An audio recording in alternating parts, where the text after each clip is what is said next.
What we do here is go back.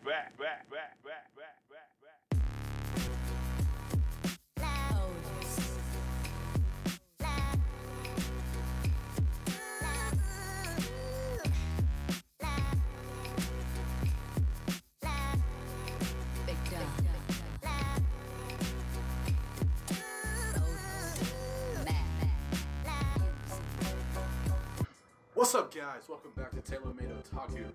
Today, I'm here with the man, the myth, the legend, shooting star sheriff. Say what's up to the squad, guys. Yo, what's going on, everybody out there? TaylorMadeOtaku, what's good? We're here today to go over the events of episode 6 of Kakegurui, which was entitled Tempting Woman. Now, this applies to two women in particular, but we'll get to that later into the episode. If I could describe this episode in one phrase, it would be 0 to 100 real quick, as Drake would say. But let's hop right into this episode, because it was way too late. This episode starts off with Mari dealing with her friends from before she became a pet, and then like right after she got out, during her time as a pet, they treated her like crap. Then now that she's out of a pet, they're trying to be more friendly again. And she's like, it's fine. This is what pets go through on a daily basis. Doesn't matter. They're treated like crap by everybody. So don't too much worry about it. And then she runs into Ryota. I think that's his name. Ryota, the main dude of the show.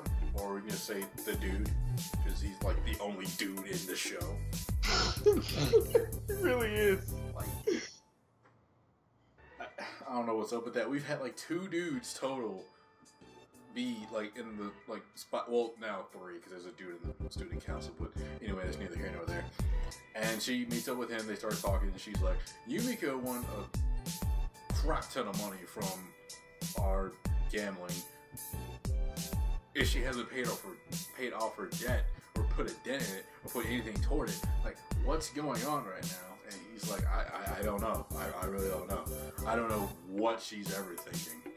And then they both trying to put their heads together, and she's like, did she say anything about what she wanted to do? He's like, well, she said something about wanting to challenge the student council. And it's funny because at that point, Yumiko showed up, and she's like, hey, Mari, you gave me the extras from like your winnings. I think you should have them. And Mari's like, you keep them. And Yumiko, after a little bit of tea-pulling, accepts. And then it pans to the student council, who are holding a meeting about what to do with Yumiko. And they're talking about why the student council president's so intrigued and why she's so interested and focused on Yumiko. And then the young girl, I think her name is, I don't know what her name is, I'll put it somewhere. She is obsessed with Yumiko because she feels like Yumiko is just as crazy with gambling as she is. We don't know that yet. Wink, wink, yes, she is. I was about to say, like, spoiler. Yeah, she is. Well, spoiler, she is. And she goes crazy. He's like, if Yumiko and the student council president, if they go up against each other right now, Yumiko will be destroyed. She's mine. I want to take her down. So she runs out the room looking for her. At the same time, the student council president's actually roaming the halls looking for somebody. You assume it's Yumiko, but it's not Yumiko. She was looking for Mari. She finds Mari and she says, hey, come back with me for some tea in the student council room. I want to have a conversation with you. We have something I need to ask you. And Mari reluctantly accepts. Meanwhile, the young girl finds Yumiko and she says, I need you to come with me. And Yumiko's like, I was going to go do something. And she's like, well, I'm a student council member. You're a pet. You have massive debt that you haven't paid us.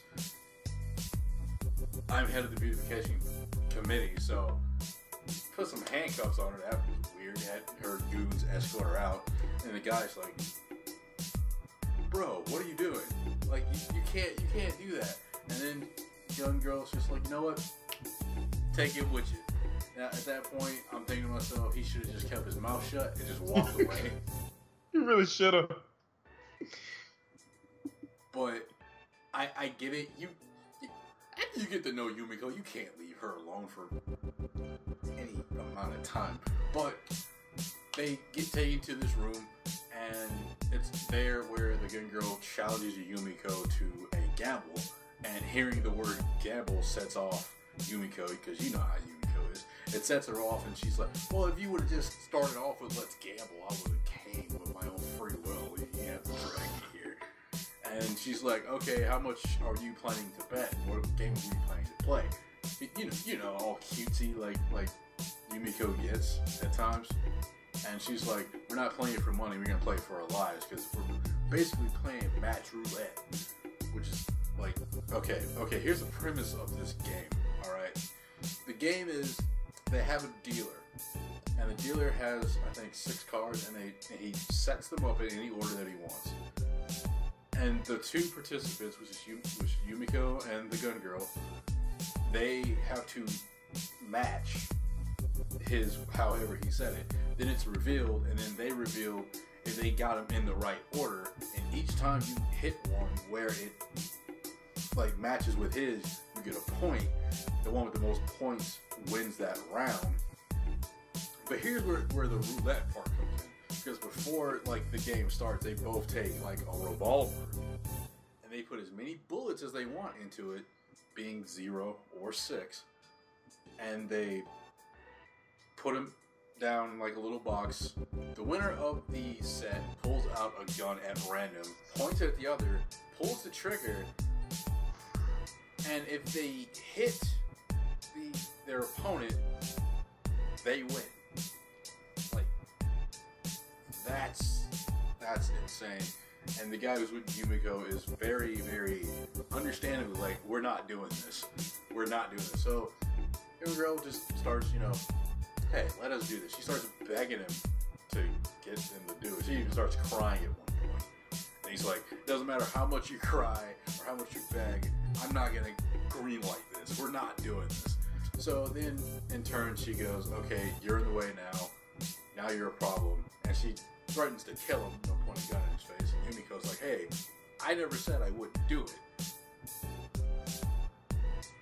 And at that point, he's thinking, maybe she's saying this to keep me from getting shot in the face. Then he looks at her, and she has that oh my face that I'm kind of, you know that face. And he's like, oh my god, these chicks are insane. And yeah, they kind of are. But Yumiko puts a little bit of her twist into it. Like, she doesn't want to just sit here just shooting randomly, just like, you know. So she's like, okay, I have 3 conditions. I want this guy to be our dealer, and I want this to only last 3 rounds, and I want us to bet $1 billion.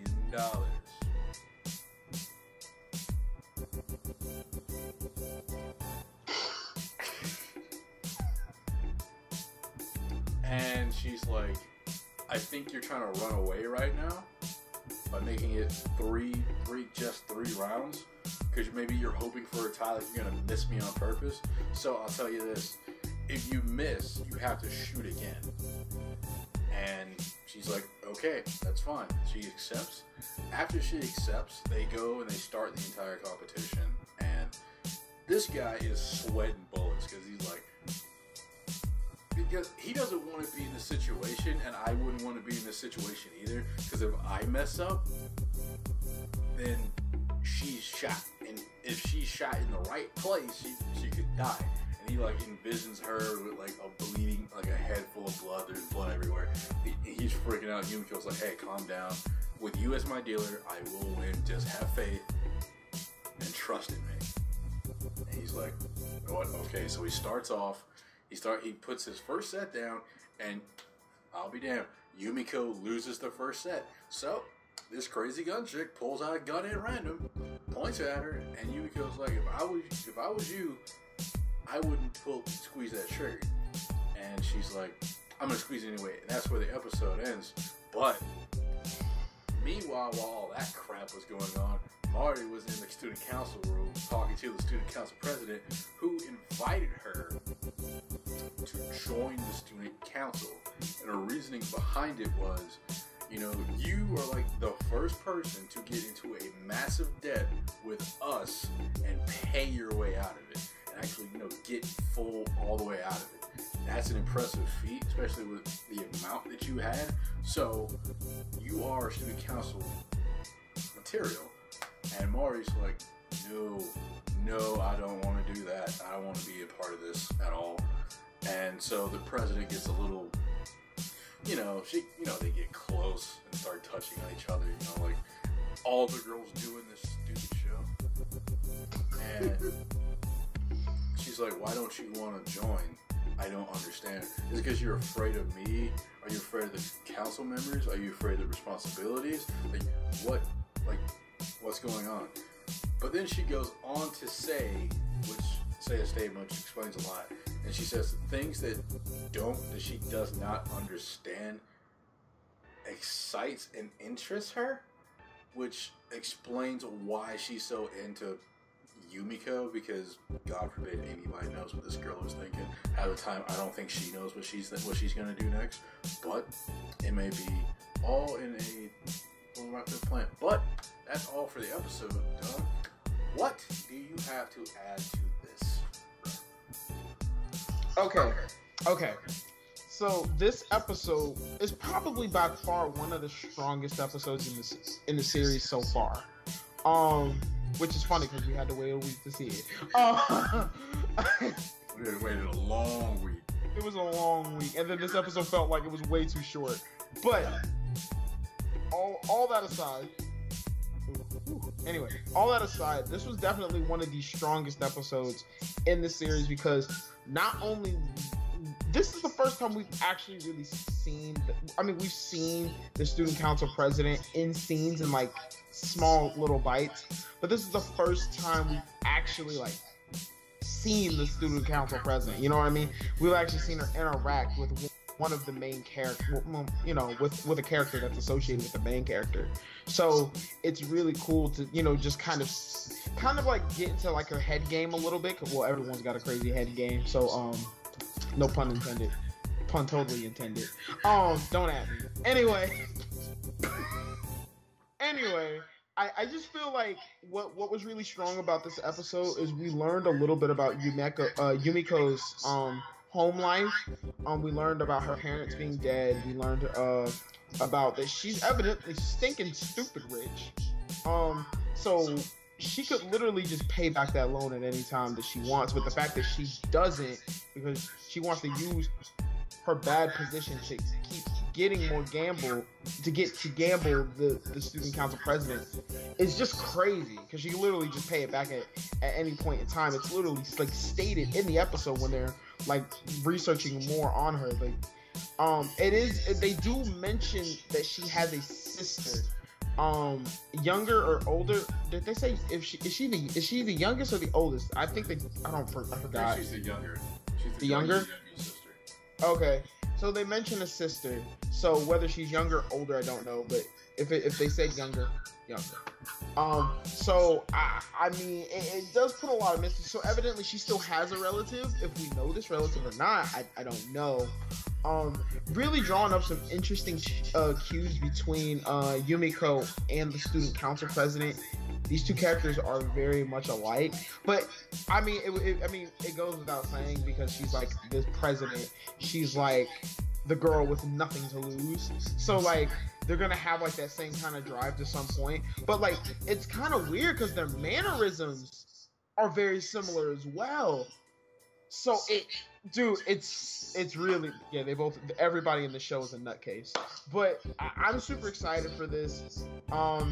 I feel bad for Ryota. He's the only one with common sense, but no one likes to listen to him. So he's like the only one that's like, why are we doing this? Why are we doing anything? That's literally him every episode. Why are we doing anything? Like, I feel like he, like, every day he wakes up, he's just like, why did I come to this school? He just rolls out of bed and just walks reluctantly, and then he just sees Yumiko, and he kind of brightens up because she has that type of aura where she. Yeah, when she's not gambling. Anyway, when she's not gambling. But all in all, very, very strong episode. Like I said, strongest in the series. If I had to rate it, this is a solid 8, 9 out of 10. Just from learning about characters, introducing more characters, it's setting up for a lot here. Even us seeing just kind of everybody from the student council. I mean, it's setting up for a lot now. So this is pretty much it's one of my favorite episodes in the series. Really good contender. So loved it. Top notch, top quality, this right here. But yeah, I love this show. It's. I think I love this show because it's just so freaking like unique and different than what we're used to. Like there's at least 15 high school anime every single season. There's like I guarantee you like 90% of those are either romance related, fan service related, or they are moe, so extra cute. It's one of those three. Sometimes you get like a little gem, but even that, it's like okay, welcome to another like high school anime, but this time it's not a high school, it's an academy for special kids. How many times have you heard of that? Ever since like the X-Men. Ever since the X-Men, so a long time. Ever since Wolverine, bruh. And it's just like, I've heard this so much. What sets this apart? Oh, we're fighting aliens. Oh, we're fighting zombies. Oh, we're fighting like the rival school because we're warriors. And the main character is literally always OP. So he always has like 3, 4 girls like, oh my god, he's so strong. It's the same thing. But this is so freaking unique because, one, name another gambling anime.